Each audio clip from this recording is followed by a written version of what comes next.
దేవుని పరిశుద్ధ నామమునకు స్తోత్రాలు చెల్లిస్తూ ఉన్నాం. ప్రభునందు ప్రియమైన సహోదరి సహోదరులారా, మన ప్రభువును రక్షకుడైన యేసుక్రీస్తు నామములో మీకందరికీ ప్రేమ వందనాలు తెలియచేస్తూ, ఆయన వాక్యమే సత్యము అనే కార్యక్రమం ద్వారా దేవుని యొక్క వాక్యాన్ని మీతో పంచుకునే భాగ్యాన్ని దేవుడు నాకు ఇచ్చినందుకు దేవుని స్తుతిస్తూ ఉన్నాను. ప్రేమైన వారలారా, ఈరోజు మనం న్యాయాధిపతుల గ్రంథములో బారాకు యొక్క విశ్వాసమును గురించి మనము నేర్చుకోబోతున్నాం. విశ్వాస వీరుల పట్టికలో బారాకు ఒకడు. ఇశ్రాయేలు ప్రజలు ఎప్పటి వలనే దేవుని దృష్టికి పాపం చేశారు గనుక మరలా దేవుడు వారిని కనాను రాజు అయిన యాబీను చేతికి వారిని అప్పగించాడు అని, ఈ కనాను రాజు సేనాధిపతి అయిన సీసెరా 900 ఇనప రథాల్ని కలిగి ఉన్నాడు. కాబట్టి అతడు 20 సంవత్సరాలు ఇశ్రాయిల్ని కఠినమైన బాధ పెట్టగా ఇశ్రాయిలు యెహోవాకు మొర్రపెట్టిరి. ప్రియమైన స్నేహితులారా, సోదరి సోదరులారా, గమనించండి. దేవుని ప్రజలు ఎప్పుడైతే దేవుని దృష్టికి దోషులయ్యారో అప్పుడు దేవుడు వారిని కఠినమైనటువంటి బాధలకు అప్పగించినట్టుగా మనం చూస్తున్నాం. ఇది దేవుని క్రమశిక్షణ విధానం. ఇది క్రమశిక్షణ విధానం, శిక్ష కాదు, క్రమశిక్షణ అని మనం గుర్తుంచుకోవాలి. దేవుడు తన ప్రజలు తప్పు చేసినప్పుడల్లా, పాపం చేసినప్పుడల్లా వారిని క్రమపరచడానికి దేవుడు ఉపయోగించినటువంటి సాధనాలు ఏమిటి అంటే, ఇశ్రాయేలు దేశానికి చుట్టూ ఉన్నటువంటి అన్య రాజులు, అన్యుల సేనలు వారిని తన ప్రజలను క్రమశిక్షణ చేయడానికి ఉపయోగించుకున్నటువంటి సందర్భాలు న్యాయాధిపతుల గ్రంథం అంతట్లో మనకు కనపడతాయి. న్యాయాధిపతుల గ్రంథమే కాదు, రాజుల గ్రంథాలలో మనం ఈ సంగతులు మనం చూడగలం.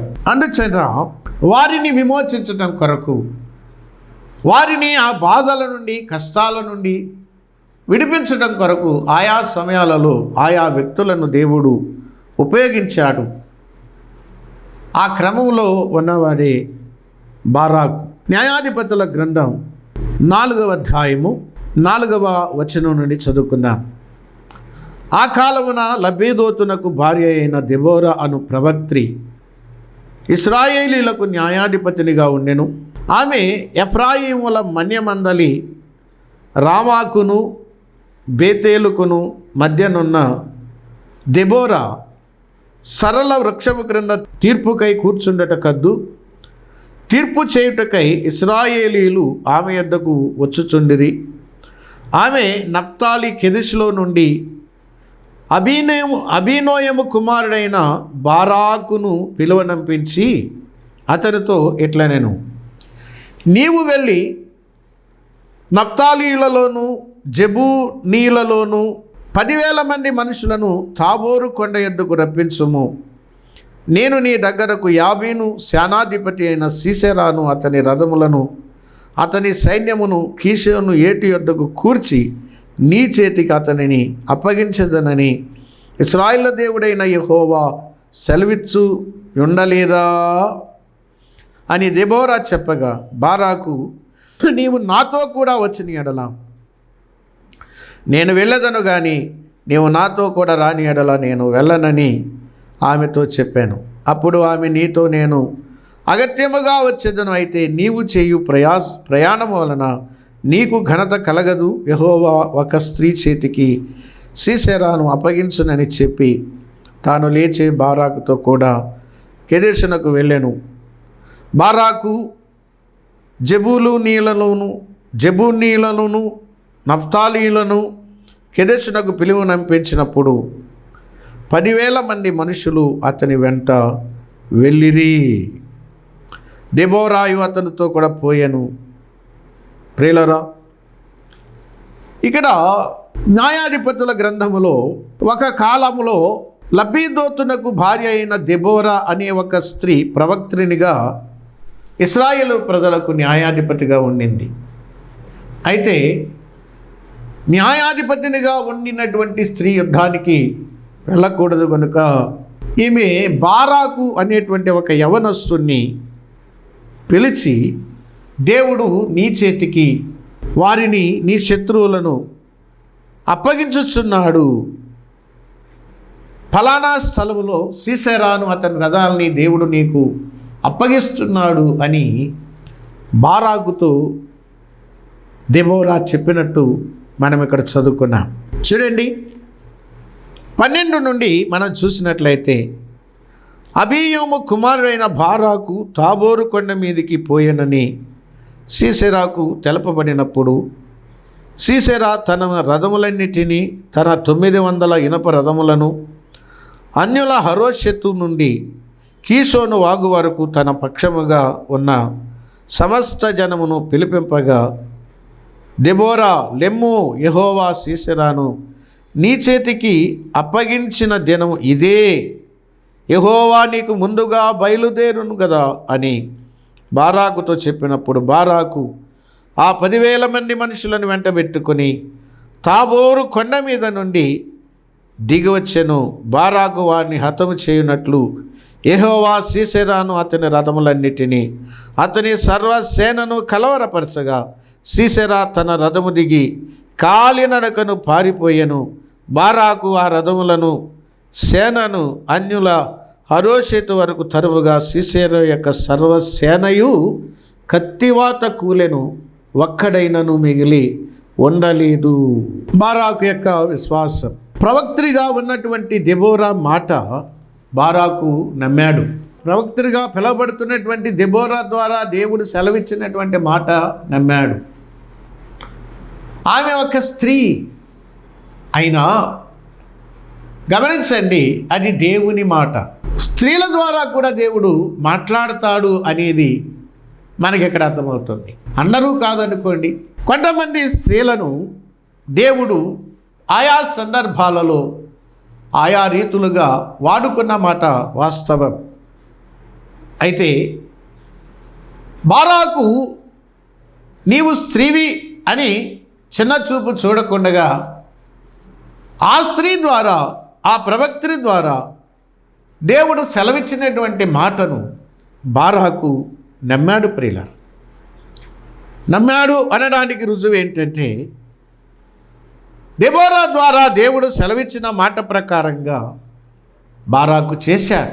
బారాకు దెబోరా ద్వారా సెలవిచ్చినటువంటి దేవుని మాటను అనుసరించాడు, చేశాడు గనుక బారాకుకు గొప్ప విజయం దొరికింది, గొప్ప విజయం లభించింది. కొంతమంది సైనికులు కేవలం 10,000 మంది మనుష్యులు అని రాయబడి ఉంది.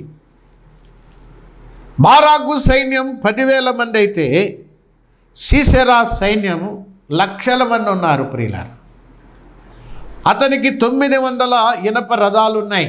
10,000 మంది సైన్యం మీదకి 900 ఇనప రథాలు తోలితే చాలు, ఆ ఇనుప రథ చక్రాల కింద నలిగిపోతారు, పచ్చడైపోతారు.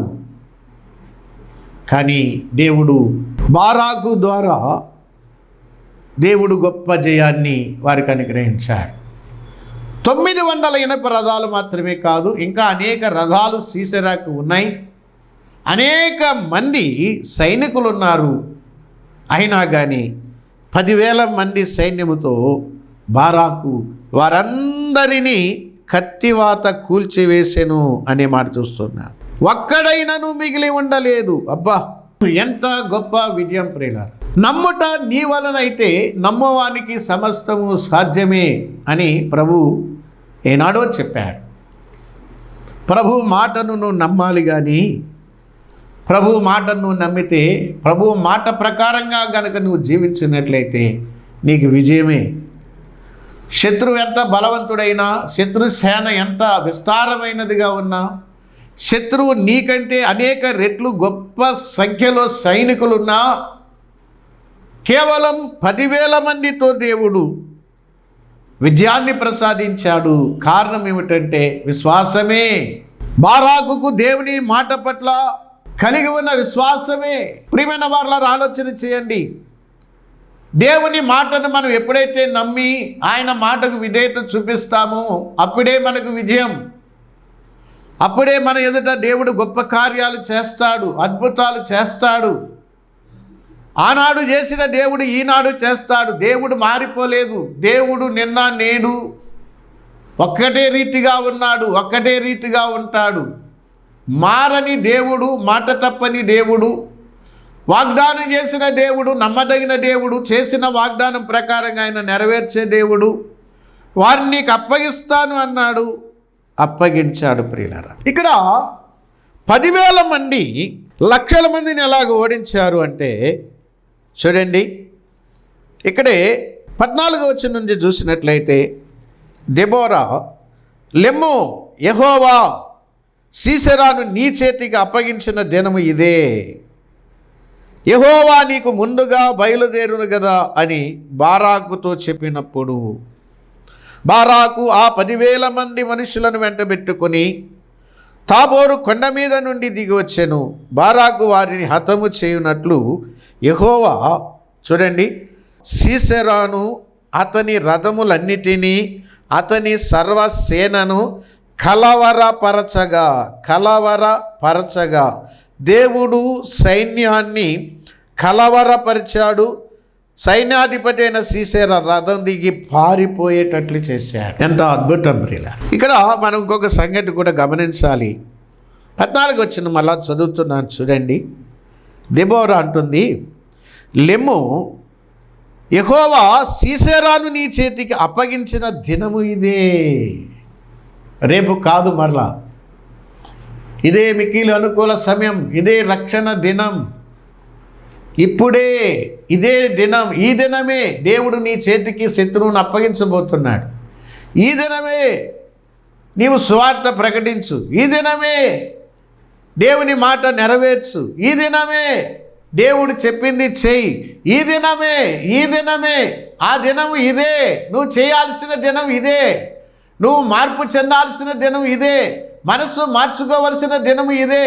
నీకు ఒక ఖచ్చితమైనటువంటి మంచి నిర్ణయం చేయవలసిన దినం ఇదే దినం. ఈ దినమే ఆలోచన చేయండి ప్రియులారా.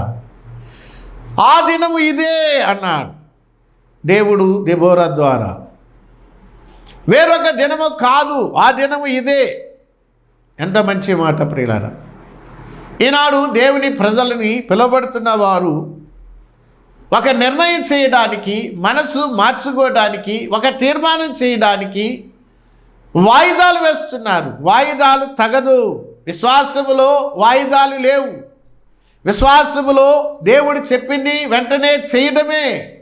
దేవుడు చెప్పింది చెప్పినట్టుగా, చెప్పినప్పుడు వెంటనే దానికి విధేయత చూపించి చెయ్యడమే. ఇదే విశ్వాసం. విశ్వాసం యొక్క లక్షణం ఇదే. ఈ దినమే అన్నాను. ఆలోచన చేద్దాం, మన విశ్వాసం ఎట్లున్నదో. రక్షించబడ్డావు, మందిరానికి వెళుతున్నావు, ఆరాధిస్తున్నావు, మంచిదే. కానీ దేవుడు నీతో సెలవిచ్చిన మాట నెరవేర్చడానికి ఈ దినమే నేను చేయాలి, నేను ఆచరించవలసిన దినం ఇదే, నేను చేయవలసిన దినం ఇదే, నేను మారవలసిన దినం ఇదే, నేను ఒక తీర్మానం చేయవలసిన దినం ఇదే, నేను నెరవేర్చవలసిన దినం ఇదే, రేపు కాదు అని అనుకుంటున్నారా? రేపు మాపు అని వాయిదాలు వేస్తున్నారా? ఈ మాట ఎంత అద్భుతంగా ఉందో చూడండి. 10,000 మందితో బారాకు వెళ్ళాడు. ఒక మాట గమనించండి. బారాకు సీసెరా సైన్యాన్ని చూస్తే 900 ఇనప రథాలతో, అనేక మందితో యుద్ధానికి వచ్చాడు. సైన్యాన్ని చూసి జడియలేదు బారాకు. అరే, నాతో ఉన్న వాళ్ళు 10,000 మందే కదా. శత్రు సైన్యం చాలా విస్తారంగా ఉంది, బలమైన సైన్యం. అందులోనూ 900 ఇనప రథాలు ఉన్నాయి. ఈ రథాలన్నీ నా 10,000 మంది సైన్యం మీదకి వస్తే ఆ రథ చక్రాల కింద పడి నలిగిపోతారు కదా అని అనుకోలేదు. సైన్యాన్ని చూడలేదు ప్రియ. దెబోరా ద్వారా దేవుడు సెలవిచ్చిన మాటను నమ్మినటువంటి బారాకు దేవుణ్ణి చూశాడు. నా దేవుడు బలవంతుడు, నా దేవుడు శక్తిమంతుడు, నా దేవునికి అసాధ్యమైనది ఏమీ లేదు. నా శత్రువు ఎంత బలముగా ఉన్నా, నా శత్రు సైన్యం ఎంత విస్తారంగా ఉన్నా, నా దేవుడు వారిని నా చేతికి అప్పగిస్తాడు అనే విశ్వాసంలో భయం లేదు ప్రియులారా. అంటే శత్రువును గురించిన భయం లేదు, ఓడిపోతాను అనే భయం అంతకన్నా లేదు. ఎందుకంటే బారాకు దేవుణ్ణి చూశాడు, ప్రవక్త ద్వారా సెలవిచ్చినటువంటి మాట దేవుని మాటగా నమ్మాడు. అదే విశ్వాసంతో యుద్ధానికి వెళ్ళాడు. దేవుడే ఆ యుద్ధాన్ని చేశాడు. ప్రియులారా, 5వ అధ్యాయములో ఒక కీర్తన పాడారు. ప్రవక్త అయిన దెబోరా బారాకు కలిసి 5వ అధ్యాయంలో దేవునికి ఒక కీర్తన పాడారు ప్రియులారా. ఆ కీర్తనలో 10,000 మంది ఇంత విస్తారమైన సైన్యంతో ఎలా యుద్ధం చేశారు అనే అనుమానం కనుక మనకు వస్తే సమాధానం 5వ అధ్యాయము 20వ వచనం సెలవిస్తుంది. చూడండి, నక్షత్రములు ఆకాశము నుండి యుద్ధము చేసెను, నక్షత్రములు తమ మార్గములలో నుండి సీసెరాతో యుద్ధము చేశాను. ఎవరు యుద్ధం చేశారని ఉందండి బైబిల్లో? ఆకాశములోనున్న నక్షత్రాలు యుద్ధం చేశాయి. ప్రియులారా గమనించండి, 10,000 మంది సైనికులు వేల మందిని హతమార్చారు. అంటే యుద్ధం ఎవరు చేశారని ఉందండి బైబిల్లో? నక్షత్రములు ఆకాశము నుండి యుద్ధము చేశాను, నక్షత్రములు తమ మార్గములలో నుండి సీసెరాతో యుద్ధము చేశాను. నువ్వు దేవుని మాట నమ్మగలిగితే నీ పక్షంగా దేవుడు యుద్ధం చేస్తాడు, నీ పక్షంగా నక్షత్రాలు యుద్ధం చేస్తాయి. ఆకాశములో ఉన్న నక్షత్రాలు, దీన్ని నేను వివరించలేను కానీ బైబిల్ గ్రంథం చెబుతుంది, ఆకాశములో ఉన్న నక్షత్రాలు బారాకు పక్షంగా యుద్ధము చేశాయి. 23వ వచనంలో చూడండి, లేక 22వ వచనంలో చూడండి. గుర్రముల డెక్కలు సూరులను త్రొక్కెను, గుర్రములు ఎగసి సూరులను త్రొక్కెను. గుర్రముల డెక్కలు నక్షత్రాలు యుద్ధం చేశాయి, గుర్రముల డెక్కలు సూరుల్ని తొక్కివేశాయి, ఎగసి సూరులను త్రొక్కివేశాయి. ఆశ్చర్యకరమైన యుద్ధం ఇది. దేవుడు చేసే యుద్ధం ఆశ్చర్యకరమైనది. అందుకనే మనం ఇక్కడ చూసాం, యెహోవా సీసెరా అన్నిటినీ అతని సర్వసేనను కలవరపరచాడు. సీసెరా సైన్యానికి కలవరం వచ్చింది, దేవుడే వారికి కలవరాన్ని రప్పించాడు. సైన్యాధిపతి అయినటువంటి సీసెరా పారిపోయాడు. బారాకు సర్వసేనను ఒక్కడు కూడా మిగలకుండగా వారిని హతము చేశాను అనే మాట చూస్తూ ప్రియులారా, మాత్రమే కాదు, బారాకుతో యుద్ధం చేయటానికి సిద్ధపడినటువంటి గోత్రాలు వారు కాక మిగిలిన కొంతమందిని దేవుడు ఇక్కడ ఉదాహరిస్తూ చెప్తున్నాడు. యుద్ధానికి సిద్ధపడిన వారు దీవెన పొందినట్లుగాను, యుద్ధానికి రాకుండగా దూరంగా ఉన్నటువంటి వారు శపించబడినట్లుగాను ఇక్కడ మనం చూస్తున్నాం. 23వ వచనంలో యెహోవా దూత ఇట్లా నేను మేరోజును శపించుడి, దాని నివాసుల మీద మహాశాపము నిలుపుడి, యెహోవా సహాయమునకు వారు రాలేదు. బలిష్ఠులతో కూడి యెహోవా సహాయమునకు వారు రాలేదు. దేవుని సహాయమునకు వారు రాలేదు. అంటే దేవునికి సహాయులు కావాలా? అవును. నీ ద్వారా ఒక కార్యం చేయాలని దేవుడు అనుకున్నప్పుడు నీవు ఆయనకు సహకరించాలి. నీవు ఆయనకు సహకరిస్తే నీ ద్వారా దేవుడు గొప్ప కార్యం చేస్తాడు. 10,000 మందిలో కొన్ని గోత్రాలు వారు మాత్రమే ఉన్నారు, మిగిలిన వారు రాలేదు అనే సంగతి మనం ఇక్కడ గమనిస్తున్నాం. బారాకుతో యుద్ధానికి సహకారులుగా వచ్చినటువంటి 10,000 మంది దీవించబడ్డారు, రాని వారు శపించబడ్డారు అని దేవుని యొక్క వాక్యం ఇక్కడ సెలవిస్తూ ఉంది. సరే, మంచిది. మరి ఈనాడు మనం చేసేటువంటి యుద్ధం ఏమిటి? ఎవరి మీద మనం యుద్ధం చేస్తున్నాం? మనకి శత్రువులు ఎవరు? ప్రియులారా గమనించండి, మన శత్రువు సాతానుడు, మన శత్రువు లోకము, లోకములో ఉన్నటువంటి శరీరాశ, నేత్రాశ, జీవపుడంబం. మన శత్రువు మన శరీరమే. ఈ శత్రువుల మీద దుర్బోధకులు అనేవారు కూడా, దుర్బోధలు అనేవి కూడా శత్రువే. వీరి మీద యుద్ధం చేయాలి. ఆధ్యాత్మిక యుద్ధం, శారీరక యుద్ధం కాదు ఇది. ఆధ్యాత్మిక యుద్ధములో మరి సహకారులు కావాలి. సహకారులు అంటే ప్రార్థనా సహకారులు, ప్రార్థనా పోరాటం. రండి కలిసి ప్రార్థన చేద్దాం రండి అంటే ఎవరు కలిసి వస్తే వారు దీవించబడతారు. ఎవరు ప్రార్థనలో సహకారులుగా ఉంటే వారు దీవించబడతారు. ప్రియులారా, అపొస్తలుడైనటువంటి పౌలు రోమీయులకు రాస్తూ ఆయన ఒక మాట చెప్పాడు, నాతో కలిసి ఈ పరిచర్యలో మీరు ప్రార్థనలో నాతో కలిసి పోరాడండి అన్నాడు. పోరాడండి అన్నాడు. ప్రియులారా, మనము పోరాడేది అంధకార సంబంధమైనటువంటి అధికారులతో, దురాత్మల సమూహముతో మనం పోరాడుతూ ఉన్నాం. మన పోరాటం వారితోనే.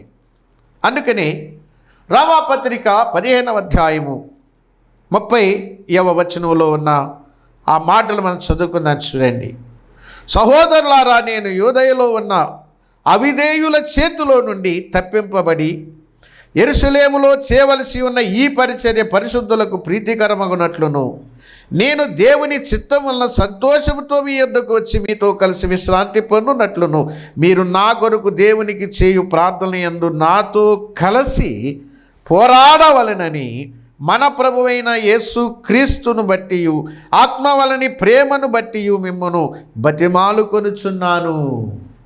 ప్రియులారా, ప్రార్థన పోరాటం, సువార్త దండయాత్ర అంటామే. ఎవరి మీదికి మనం దండెత్తుతున్నాం? సాతాను మీదికి, సాతాను యొక్క అనుచరుల మీదికి మనం దండెత్తుతూ ఉన్నాం. అందుకనే సువార్త దండయాత్రకు సాతానుడు కలిగించే ఆటంకములు అనేకములు. వీటన్నిటినీ మనము ఎదిరించి ముందుకు సాగిపోవాలంటే సహకారం చేయాలి. దేవుని సువార్తకు సహకారివా లేక అభ్యంతరకారివా? నీవే ఆలోచన చేసుకో.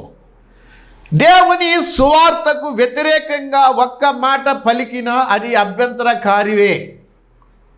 నీవు సాతాను దూతవే, నువ్వు సాతానుకి పెద్ద కొడుకువే నా లెక్క ప్రకారం.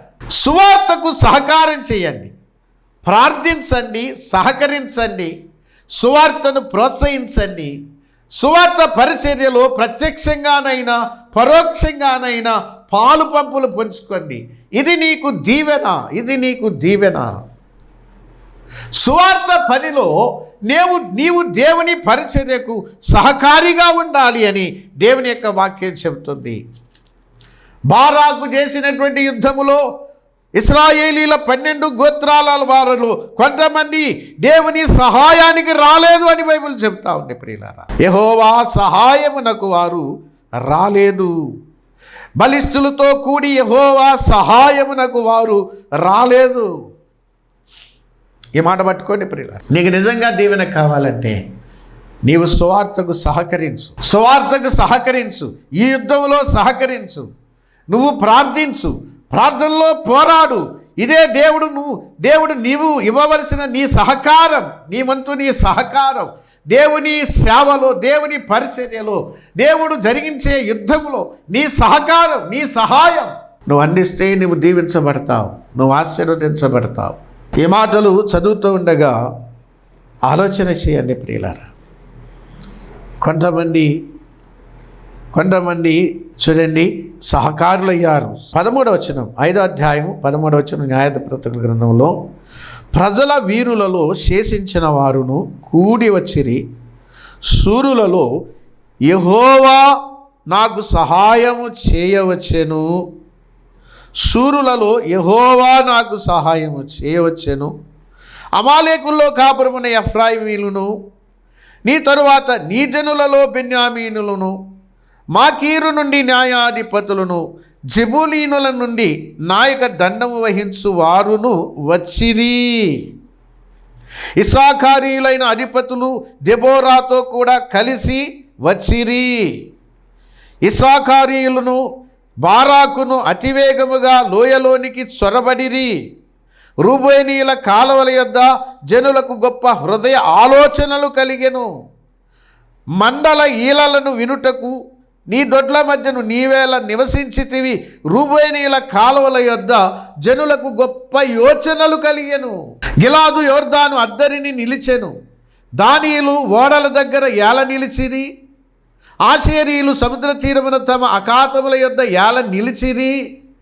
జెబూనీయులను మరణ భయం లేక ప్రాణము తృణీకరించుకొనిన జనము నప్తాలీయుల భూమి మెట్టల మీద ప్రాణము తృణీకరించిరి. ఇక్కడ చూసారా, కొంతమంది నిలిచారు, ఆగిపోయారు, నిలిచిపోయారు. కొంతమంది ప్రాణానికి తెగించారు, ప్రాణాలు తృణీకరించారు. రాజులు వచ్చి యుద్ధం చేశారు. మెగిద్దో కాలువల యుద్ధనున్న తానాకులో కనాను రాజులు యుద్ధం చేశారు. వెండి లాభం వారు తీసుకొనలేదు. నక్షత్రముల ఆకాశం నుండి యుద్ధం చేశాను.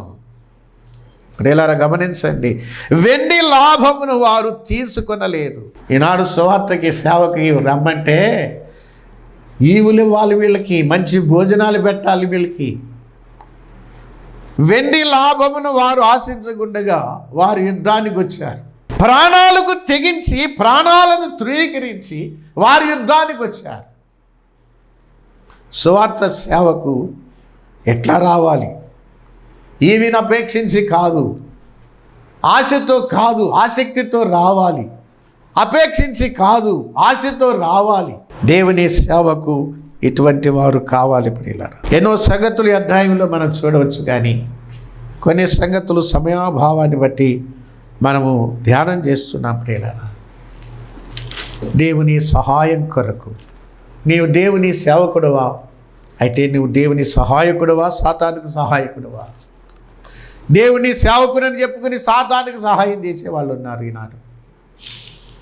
సాతాను ఏజెంట్లుగా పనిచేసేటువంటి వాళ్ళు ఉన్నారు ఈనాడు. ఇది మంచిది కాదు. మనసు మార్చుకోండి, దేవుని సహాయానికి రండి. బారాకు స్త్రీ ద్వారా దేవుడు సెలవిచ్చిన మాటను అనుసరించాడు, ఆచరించాడు. అదే బారాకు యొక్క విశ్వాసంతో ముందుకు అడుగు వేస్తే దేవుడు సహకారులను పంపించాడు. సహాయం చేసిన వారిని దేవుడు దీవించాడు, సహాయానికి రాని వారిని దేవుడు శపించాడు. నువ్వు సహకారివా? నువ్వు దేవుని సహకారివా? దేవుని పనికి సహకారివా? లేక ఆటంకకారివా? ఆటంకంగా ఉన్నావా?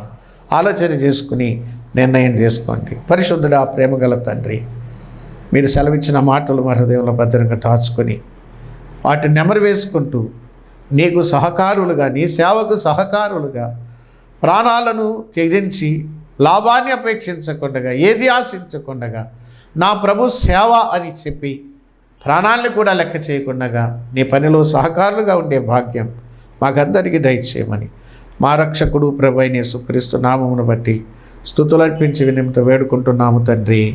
ఆమేన్.